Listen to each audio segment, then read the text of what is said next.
Dalam video ini, kami akan menerangkan Kills on Wheels. Filem ini mengisahkan tentang orang kurang upaya yang menjadi Samsung yang dahsyat. Bolehkah mereka dihentikan? Mari kita ketahui dalam Kills on Wheels. Kills on Wheels mengisahkan Rupazov, seorang pembunuh upahan yang sangat digeruni pada zamannya dan seorang pemuda bernama Zoli. Kedua-duanya adalah orang kurang upaya. Akibat kecederaannya, Rupazov telah menggunakan kerusi roda sejak 3 tahun lalu. Sementara itu, Zoli terpaksa menggunakan kerusi roda sepanjang hidupnya kerana dia dilahirkan cacat. Zoli kini tinggal di asrama bersama seorang kawan bernama Adam. Pada masa lapang, Zoli suka melukis komik, dan kerjanya agak bagus. Pada suatu hari, Zoli dan Adam sedang bermain dengan alat pemadam api di sebuah lorong kecil berhampiran dom mereka. Kemudian datang Rupazov, yang kelihatan kesal dengan tingkah laku mereka yang tidak masuk akal dan menyerang Zoli. Pergaduhan tidak dapat dielakkan, tetapi kemudian, Rupazov tiba-tiba menyedari bahawa dia telah pergi agak jauh ke arah Zoli dan Adam. Lelaki itu kemudian meminta maaf dan menjemput dua pemuda itu ke majlisnya. Zoli dan Adam nampaknya sedang berseronok di majlis itu. Rupazov kemudian menawarkan pekerjaan Zoli dan Adam sebagai pembunuh upahan dan menjanjikan keseronokan duniawi seperti yang mereka dapat di pesta hari ini. Beberapa hari kemudian, Zoli berada di hospital untuk pembedahan. Tetapi Zoli menolak kerana operasi itu dibiayai oleh bapanya, yang telah meninggalkannya sejak lahir setelah mendapat tahu dia dilahirkan cacat. Adegan bertukar kepada Rupazov, yang mendapat misi daripada bosnya. Rupazov kemudian menunggu sasarannya di kawasan tempat letak kereta yang lengang. Sebuah kereta datang dan berhenti berhampirannya. Beberapa orang lelaki keluar dari kereta dan menghampirinya. Salah seorang daripada mereka mengugut Rupazov dengan pisau dan menjunamkan objek tajam itu ke pahanya. Tapi dia, sila like dan subscribe channel kami. Sila layari peti deskripsi channel ini untuk beri sokongan anda. Untuk tonton filem-filem lain sila lawat playlist channel kami. Terima kasih. Nampak biasa sahaja. Rupazov berkata dia tidak dapat merasakan apa-apa di kakinya sejak duduk di kerusi roda, yang menimbulkan senyuman mencemoh daripada sasarannya. Kemudian salah seorang daripada mereka menendang Rupazov. Dia kemudian terbatuk dan mengeluarkan beg plastik dari poketnya. Ternyata ada pistol di dalam plastik yang digunakannya untuk menembak sasarannya seorang demi seorang sehingga mereka mati. Selepas Rupazov berjaya membunuh sasarannya, sebuah ambulans tiba di tempat kejadian. Seorang doktor wanita bernama Zita merawat luka di paha Rupazov. Kedua-duanya ternyata mengenali antara satu sama lain. Rupazov mempunyai perasaan terhadapnya dan ingin membawanya menonton wayang selepas bekerja. Tetapi Zita menolak pelawaannya dan memberitahu bahawa dia sudah bertunang. Rupazov sangat kecewa kerana wanita yang sangat dicintainya itu sudah menjadi milik orang lain. Dia juga cuba membunuh diri dengan menjatuhkan dirinya dari tangga jambatan pejalan kaki. Tetapi takdir tidak mengizinkan dia meninggalkan dunia ini. Rupazov sedar dan menyambung hidupnya. Adegan bertukar apabila Rupazov menerima bayaran daripada bosnya, yang mengatakan dia mesti merahsiakan pekerjaannya dan tidak bekerja sama dengan orang lain. Malah, selama ini Rupazov sering dibantu oleh Zoli dan Adam. Beberapa hari kemudian, Rupazov bertemu Zoli semasa dia menjalani terapi pada kakinya di hospital.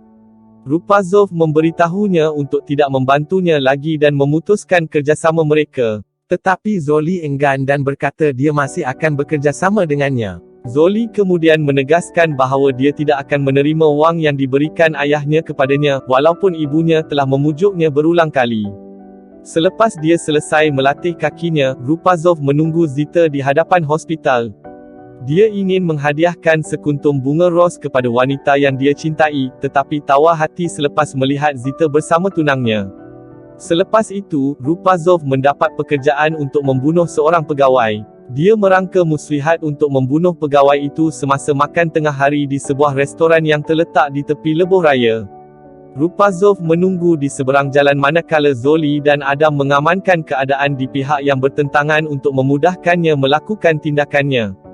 Dengan bantuan sekawan merpati dan sekumpulan orang yang lalu lalang, Rupazov berjaya menyelesaikan misinya tanpa menimbulkan syak wasangka orang terhadapnya.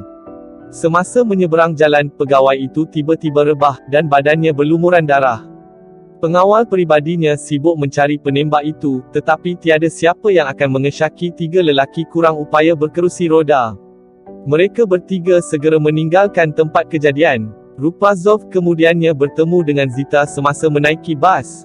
Dia memberi Rupazov kad jemputan untuk menghadiri majlis perkahwinannya. Tetapi tanpa diketahui Rupazov, bos itu memerhatikan tindakannya. Selepas mereka bertemu, bosnya marah kepadanya kerana melanggar peraturan mereka dan menendangnya sehingga dia jatuh ke tanah.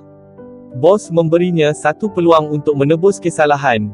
Kali ini Rupazov menjalankan misi untuk membunuh Zoli dan Adam. Keesokan harinya, Rupazov membawa 2 rakannya pergi memancing di sebuah tasik.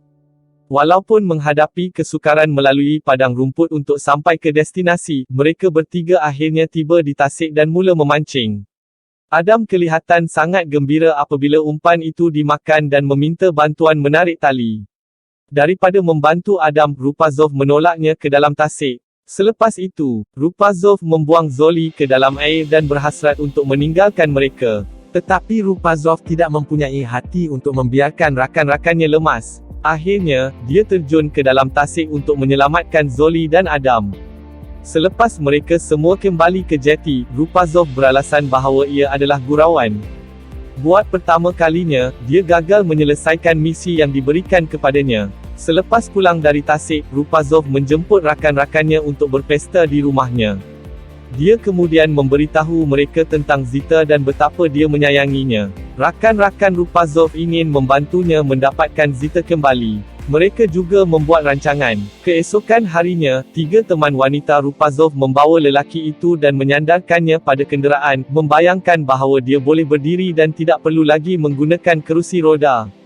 Rupazov menunggu Zita pulang dari hospital. Tetapi setelah menunggu berjam-jam, ternyata Zita sedang bercuti dari kerja. Rancangan mereka gagal teruk. Beberapa hari kemudian, Rupazov mendapat misi daripada bosnya untuk membunuh pengedar dadah. Bos kata dia akan dapat gaji 2 kali ganda. Rupazov menerima misi itu dengan syarat pekerjaannya sekarang adalah yang terakhir dan dia tidak akan lagi menerima tawaran kerja lain. Bos bersetuju. Rupazov dan 2 rakannya menuju ke rumah sasaran. Dia menyuruh Zoli dan Adam menunggu di dalam kereta sambil melakukan aksinya. Para pengawal mencari Rupazov sebelum memasuki rumah, walaupun mereka tidak menemui apa-apa yang mencurigakan, seperti pistol dan objek tajam. Memikirkan keadaan selamat, pengawal membawanya berjumpa bos mereka di rumah. Apabila dia berada di dalam rumah dan bertemu pengedar dadah itu, dia mula melakukan tindakannya. Dia mengambil pistol yang disembunyikan di dalam kusyen buih kerusi roda dan melepaskan tembakan ke arah pengawal di dalam rumah, tetapi terlepas sasarannya. Daripada melarikan diri, sasaran mengambil pistolnya dan terlibat dalam tembak-menembak dengan Rupazov. Tetapi Rupazov lebih berpengalaman dengan senjata kerana profesionnya sebagai pembunuh upahan, walaupun badannya tidak lagi sempurna. Dengan tubuhnya berlumuran luka dan pakaian berlumuran darah, dia akhirnya berjaya membunuh semua orang dan menyelesaikan misinya, kemudian bergegas untuk melarikan diri dari tempat kejadian. Dia terdengar siren kereta polis meraung di kejauhan apabila sampai di pintu pagar. Dia cuba membuka pintu pagar yang berkunci dengan susah payah tetapi tidak dapat. Zoli dan Adam yang berada di dalam kereta kelihatan panik. Zoli kemudian mengambil inisiatif untuk menahan kereta polis itu, manakala Adam membantu Rupazov keluar dari rumah.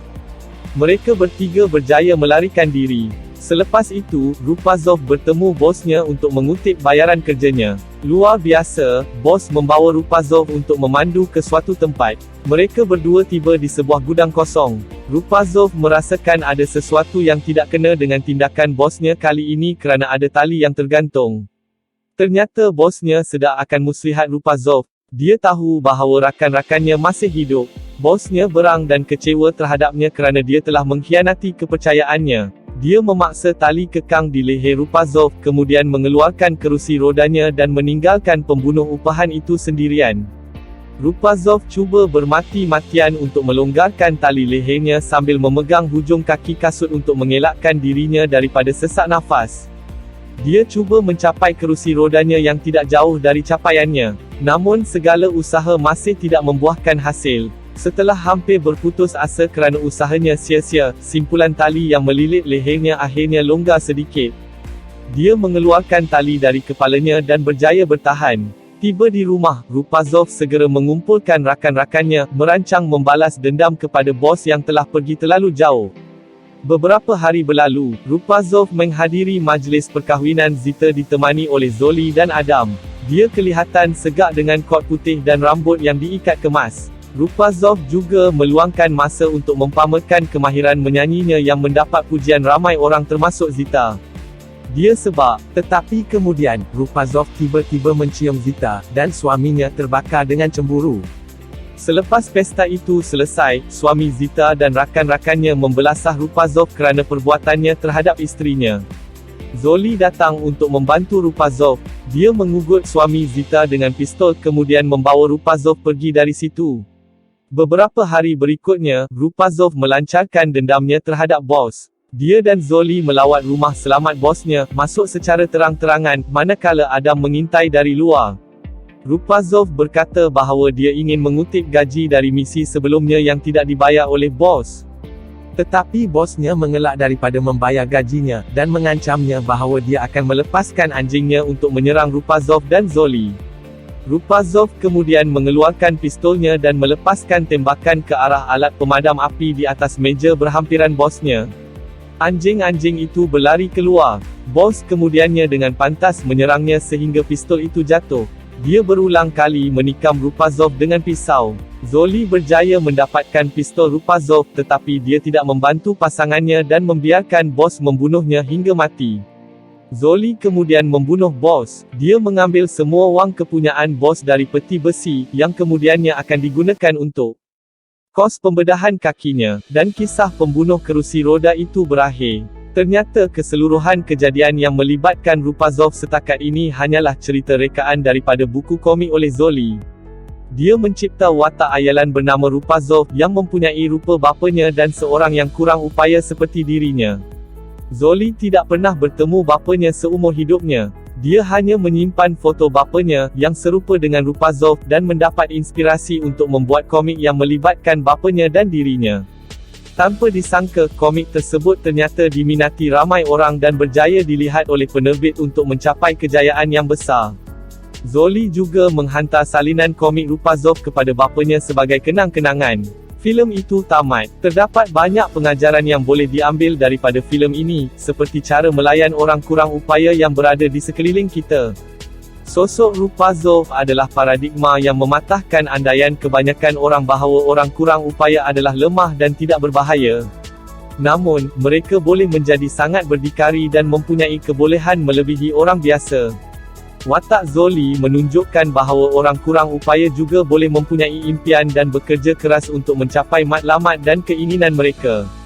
Akhirnya, dia boleh menulis buku komik yang berjaya dan membiayai pembedahan kakinya wang hasil titik peluh sendiri.